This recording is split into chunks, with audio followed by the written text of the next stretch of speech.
एक निवेदन आप सबसे करेंगे। दुख है ना थोड़ा सा अगर आपके जीवन में, शिव जी को आप जल चढ़ाना चालू कर दीजिए।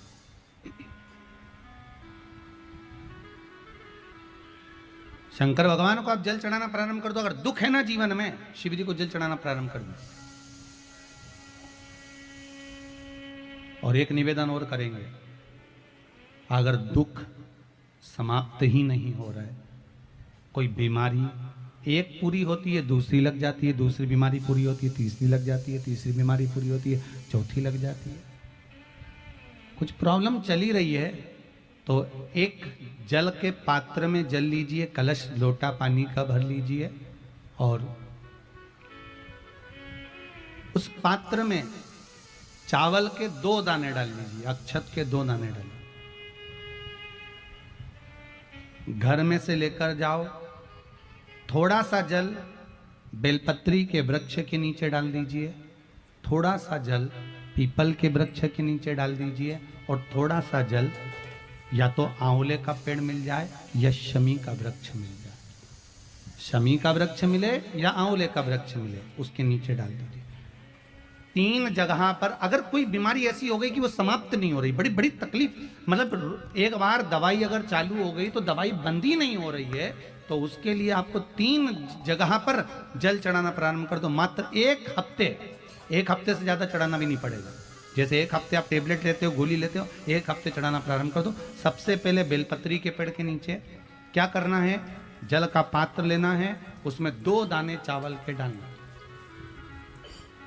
2 दाने अक्षत के डालिए।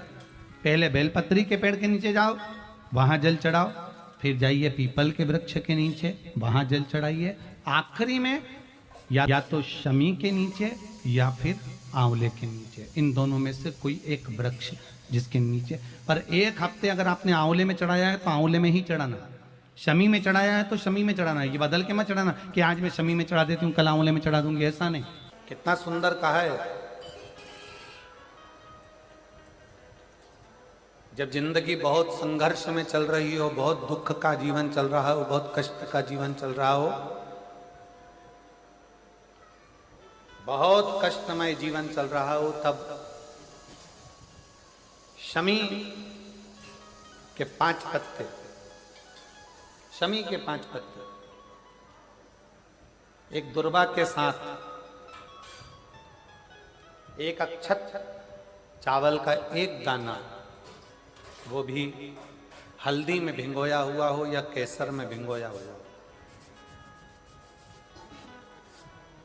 शमी पत्र 5, 1 दुर्वा, 1 चावल का दाना, जो दिल से हृदय से बेलपत्री के वृक्ष के नीचे पार्थिव लिंग का निर्माण कर कर मट्टी का शिवलिंग बनाकर प्रदोष काल में, मतलब शाम के समय पर शिवलिंग बनाकर उस पे जल चढ़ाकर, जो ये 5 शमी का पत्र, 1 दुर्वा और 1 चावल का दाना, अपनी कामना कर कर जो दुख चल रहा है बाबा से विनय कर कर 1-1 पत्ता जब समर्पित कर दे, फिर 1 दुर्वा समर्पित कर दे, फिर 1 चावल का दाना समर्पित कर दे और बाबा का वहीं पर पुनः विसर्जन कर दे, 3 महीना तो जाने दो, 15 दिन के अंदर वो दुख कटता जरूर है, चाहे कोई भी दुख, किसी भी तरह का दुख क्यों न। 1 बेलपत्र के वृक्ष की परिक्रमा करने वाले को हजारों अश्वमेध यज्ञ का फल प्राप्त हो जाता है, हजारों अश्वमेध यज्ञ का फल प्राप्त हो जाता है। उसी तरह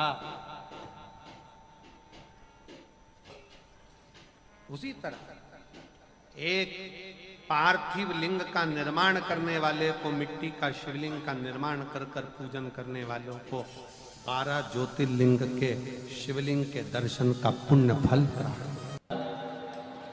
जो इंद्रियां हैं, इन 11 इंद्रियों में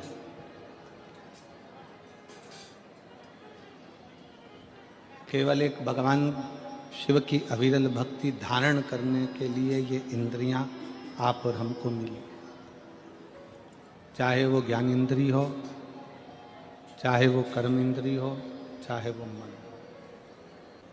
कोई कह रहा था कि गुरुजी, शंकर जी के मंदिर में जाने से, भगवान शंकर के मंदिर में पहुंचने से, जाने से क्या हमारा दुख कट जाता है?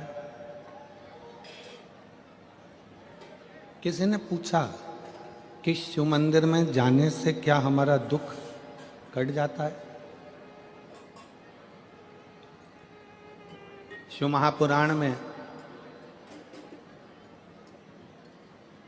षडानंद कार्तिकेय और भगवान श्री गणेश जी का एक संवाद है। श्री गणेश जी महाराज कार्तिकेय बाबा से एक प्रश्न कर दिए। कार्तिकेय बाबा गणेश जी के प्रश्न को सुनकर, गणेश जी के संवाद को सुनकर तुरंत उत्तर देते। भगवान कार्तिकेय जी के सम्मुख में गणेश जी महाराज का एक सुंदर सा संवाद है, बड़ा सुंदर सा, कि मान लो हमने सुना है कि गणेश जी कह रहे हैं कार्तिकेय जी से कि कोई शिवालय में जाए तब उसका दुख कटता है, कोई शिव जी के मंदिर पहुँचे तब उसका दुख कटता है, कोई शंकर भगवान की चौखट पर जाए, भगवान शंकर के द्वार पर जाए तब दुख कटता है। षडानंद कार्तिकेय जी कहते हैं गणेश जी से कि आप मंदिर तक पहुँचे ना पहुँचे, पर यदि आपके मन में शंकर के मंदिर जाने का केवल भाव प्रकट हो जाता है तो समझ लो कि आपका दुख कटना प्रारंभ हो जाता है। आप मंदिर में पहुंचे ना पहुंचे, आप मंदिर तक गए ना गए, आप शिव मंदिर तक पहुंचे कि ना पहुंचे वो मूल है, पर आपके मन में जब, जिस समय पर आपके मन में भाव प्रकट हो जाता है, जिस समय पर आपके मन में ये उत्पन्न हो जाता है कि मुझे शंकर के मंदिर में जाकर एक लोटा जल चढ़ाना, मुझे शिव जी की चौखट तक जाना, जैसे हमारे मन में जब भाव उत्पन्न होता है, हमारे मन में कोई भगवान की अविरल भक्ति का, दर्शन का, पूजन का, जल का, कथा का जब भाव उत्पन्न होता है तो उसको पूर्ण करने वाले आप नहीं होते, उसको पूर्ण करने वाला तो देवाधिदेव महादेव स्वयं होता है। आपकी कामना क्या है?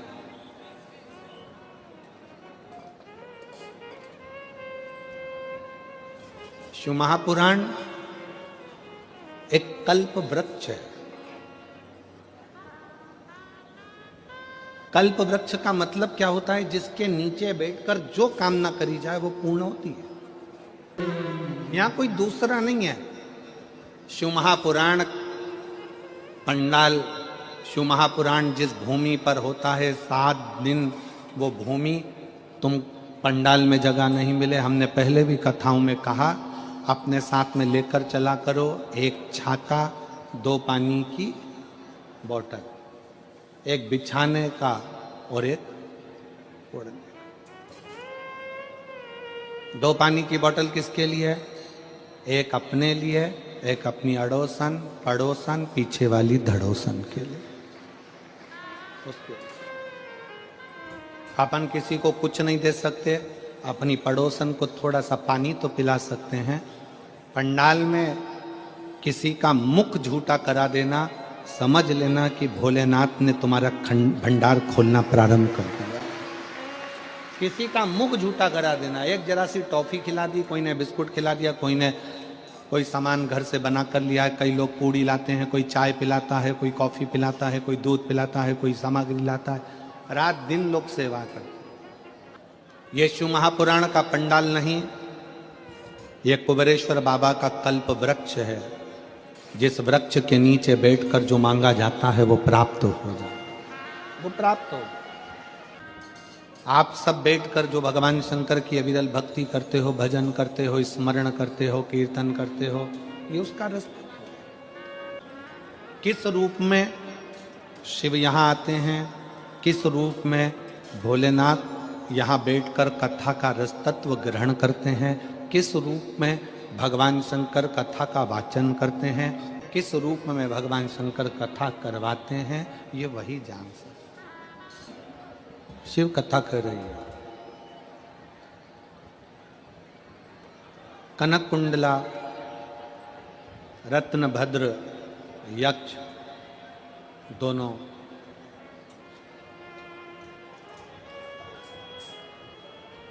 गंधमादन पर्वत पर बैठकर भगवान शिव की आराधना कर रहे हैं। पार्वती जी ने भगवान शंकर से कहा कि ये आपके भक्त हैं, शिव उपासना करते हैं, इनकी झोली खाली रह जाए तो ये श्रेष्ठता कहाँ है। एक निवेदन सभी श्रोता बहन भाइयों से कथा आ रहे हैं और पंडाल में बैठकर भी सुन रहे हैं। जिस दिन दिल से हारो ना,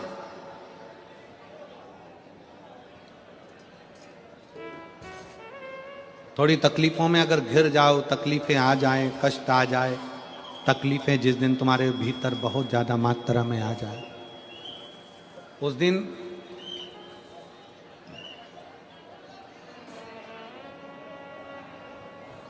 तीन बेलपत्र,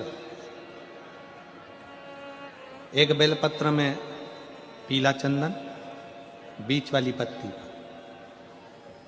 जिस दिन तुम्हें लगे कि मैं बहुत दुखी चल रही हूं और मेरा काम हो ही नहीं रहा, बहुत तकलीफ की जिंदगी चल रही है, कोई हाथ पकड़ने वाला नहीं है, कोई संभालने वाला नहीं है और बहुत तकलीफ हो रही, बहुत तकलीफ।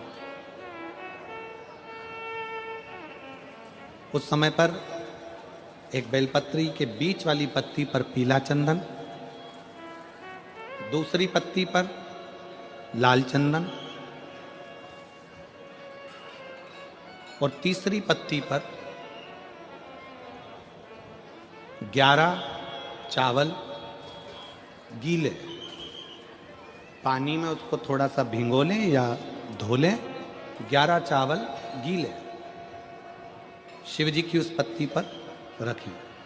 सबसे पहला पीला चंदन का बेलपत्र, दूसरे नंबर पर लाल चंदन का बेलपत्र, तीसरे नंबर पर जो 11 चावल आपने धोकर रखे हैं वो हाथ की हथेली में रखना है और हाथ की हथेली में रखकर अपनी कामना कर कर भगवान शंकर से विनय कर कर पंचाक्षर मंत्र नमः शिवाय या षडाक्षर मंत्र ओम नमः शिवाय या श्री शिवाय नमस्तुभ्यम बोलकर उस बेलपत्र पर सीधे हाथ में रखकर उल्टे हाथ का स्पर्श कर कर बाबा से अपने मन के भाव कहकर शंकर के शिवलिंग पर उसे समर्पित कर दीजिए।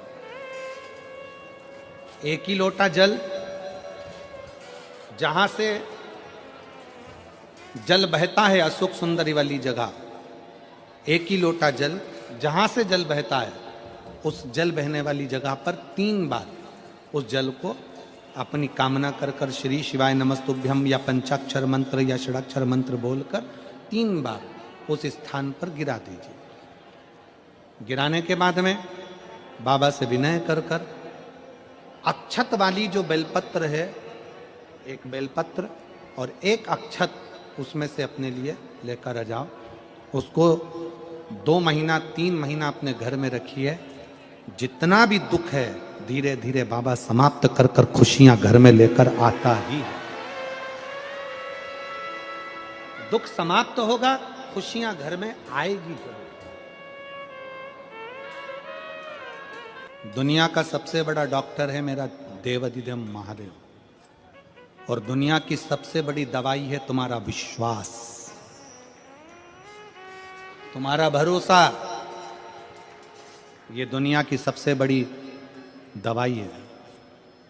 जिस दिन तुम्हारा भरोसा, तुम्हारा विश्वास प्रबल हो जाएगा, उस दिन शिव तत्व अपने आप प्राप्त हो जाएगा।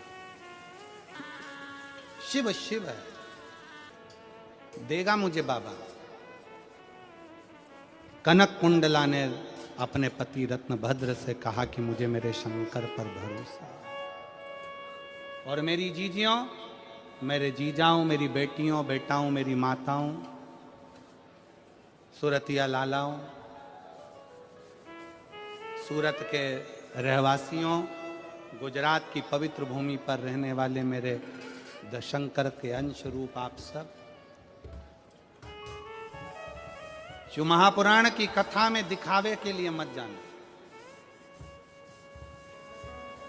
और जगह पर होती होगी कि वहां लोग दिखाने के लिए जाते होंगे। शिव महापुराण की कथा कभी दिखावे के लिए ना तो होती है ना होना। दिल से सुनो, दिल से कहो, दिल से सुनो और दिल से कहो। जब आप दिल से सुनोगे और दिल से कहोगे तो वो सुनेगा। कैसे ना सुने?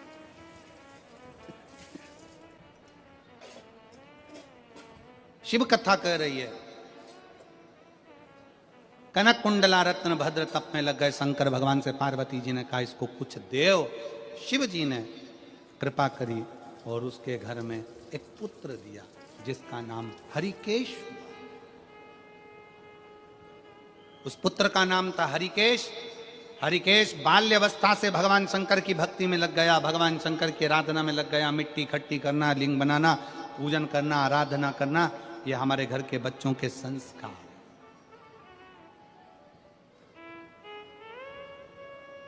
और संस्कार बहुत जरूरी है। शिव महापुराण की कथा कहती है बेटा एक कुल को तारता है और बेटी दो कुल को तारती है। बेटी जन्म ले तो गौरान्वित होई है। बेटी जन्म ले तो गौरान्वित हुई है, बेटी दो कुल को तारती। शंकर जी के किसी धाम में 12 ज्योतिर्लिंग में, शंकर जी के किसी ज्योतिर्लिंग में, भगवान शंकर के धाम में अगर कभी एक रात्रि रुकने का भी मन हो जाए और आपका कहीं पुण्य प्रबल हो जाए कि मैं शंकर के चौखट पर जाकर एक रात्रि विश्राम करूं। जैसे जैसे उस बहन ने ये पत्र में इस बहन ने लिखा कि 6 साल से बेटा पड़ा हुआ था और उस माँ ने लिखा कि हम सीहोर गए, वहाँ विश्राम किया, बाबा से विनय करी, निवेदन करा। शंकर की भूमि पर, कंकर शंकर की धरा, कुबरेश्वर धाम की धरा पर लोग जिस आस से जाते हैं बाबा वो मनोकामना पूर्ण करता ही है। शिव देता है। फिर मेरी जीजियों, मेरे जीजाओं, बेटियों, बेटाओं, मेरी माताओं, सती मैया ने जो गलती करी वो आप ना करिएगा। माता सती ने एक गलती कर दी थी कि कथा कुंभज बाबा के आश्रम में सुनने के लिए गई माता सती और मन में यह भाव लेकर आ गई कि इस शरीर को समाप्त कर दूंगा। कथा में बैठो, अच्छा सोचो, श्रेष्ठ सोचो, जन कल्याण का सोचो। कर्मनाशा नदी प्रकट हो गई। भगवान विष्णु ने भगवान शंकर जी से प्रार्थना करी कि प्रभु ये जो ब्रह्मा जी का सिर कट कर नीचे गिरा है इससे लोग नफरत करेंगे, आप कृपा कर दो। तब भगवान ने कृपा करी और कहा कि ब्रह्मा जी का कटा हुआ शीश बट का पेड़ बनेगा, बट वृक्ष बनेगा और उस बट वृक्ष के नीचे भगवान शंकर स्वयं विराजमान होंगे और शिव जी का नाम बटकेश्वर महादेव होगा। बोलो बटकेश्वर महादेव की। भगवान शंकर का नाम बटकेश्वर हो गया। शिव जी बड़ के पेड़ के नीचे विराजमान हो गए। शिव महापुराण की कथा कहती है कि जीवन में बटकेश्वर महादेव का स्मरण, कभी मान लो कोई पैसा लेकर चले गया, कोई तुम्हारा धन लेकर चले गया, कहीं से पैसा नहीं आ रहा है, गया हुआ धन रुक गया है, तो भगवान शंकर को एक लोटा जल बटकेश्वर महादेव के नाम से समर्पित करें। भगवान शिव जी को एक लोटा जल बटकेश्वर महादेव के नाम से समर्पित करें और उनसे प्रार्थना करें, निवेदन करें, शिव स्वीकारेगा जरूर। चढ़ाओ एक लोटा जल। कभी कभी अगर ऐसा लगे जीवन में कि दुख बहुत ज्यादा आ गया है, बहुत तकलीफ आ गई है, तो लाल चंदन को घिसकर उस लाल चंदन का लेपन भगवान शंकर पर कर कर फिर पानी चढ़ाओ। अगर कोई संकट भारी है और नहीं कट रहा, जैसे किसी नारी का गर्भ नहीं ठहर रहा, 15 साल हो गए, 20 साल हो गए, 25 साल, जैसे इसने लिखा एक माता ने कि 18 साल की बेटी हो गई थी पर संतान में पुत्र नहीं, तो उसने भाव से कथा सुनी। ऐसे आपके भीतर अगर 20 साल हो गए, 25 साल हो गए, 30 साल हो गए, संतान का सुख ही नहीं है, लाल चंदन का लेपन बाबा भोलेनाथ पर करना प्रारंभ करो, पीठिका पर लाल चंदन का लेपन करना प्रारंभ करो, लाल चंदन से बाबा का श्रृंगार करना प्रारंभ करो। एक बेलपत्री पर लाल चंदन, दोनों पत्ती नीचे वाली, जो नीचे की जो 2 पत्ती होती है, इस पे लाल चंदन और बीच वाली पत्ती पर पीला चंदन लगाकर बाबा के शिवलिंग को समर्पित करिए, बाबा से प्रार्थना करिए, रोज प्रार्थना करो। परंतु एक बात का स्मरण रहे, 25 साल हो गए, 20 साल हो गए, 30 साल हो गए, संतान नहीं, तो पहले जल से अभिषेक कराना, अभिषेक कराकर जल का आचमन करने के बाद हाथ को खासा करना, धोना, उसके बाद में फिर वापस बाबा का स्नान कराओ, फिर चंदन का लेपन कराओ, फिर 1 लोटा जल चढ़ाकर बाबा का स्नान कराओ। बाबा का बड़ा सुंदर भाव से लाल चंदन से जो अभिषेक करता है, बाबा को लेपन कर कर फिर जल चढ़ समर्पित करता है, निश्चित है उसकी गोदी मेरा देव अधिदेव महादेव जरूर भरता है।